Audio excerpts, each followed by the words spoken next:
Welcome to the Resogra Vendor Academy. When your store has its own web address, you also decide how your customers pay you there.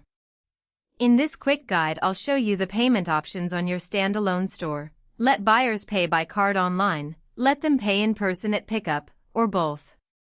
You choose what fits your business, and it takes about a minute to set up. Open My Standalone Store from your menu. This is your own store, with its own web address, the one you share with customers. Everything a buyer does here, including how they pay, is yours to control. Let's look at the payment options.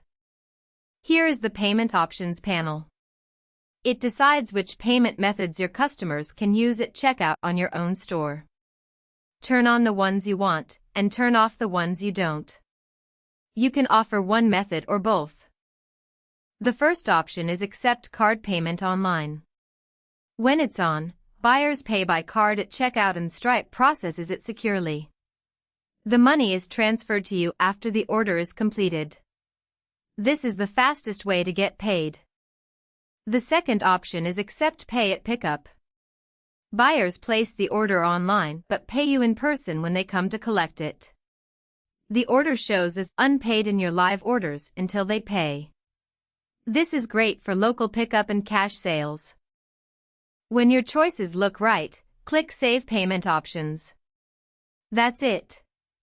Your standalone store now offers exactly the payment methods you picked. You can come back and change them anytime your business changes. And that's how you set up payments on your own store. Choose card online, pay at pickup, or both, then save. Give buyers the way to pay that fits how you sell. Thanks for watching, and visit Resogra.com for more free vendor tutorials.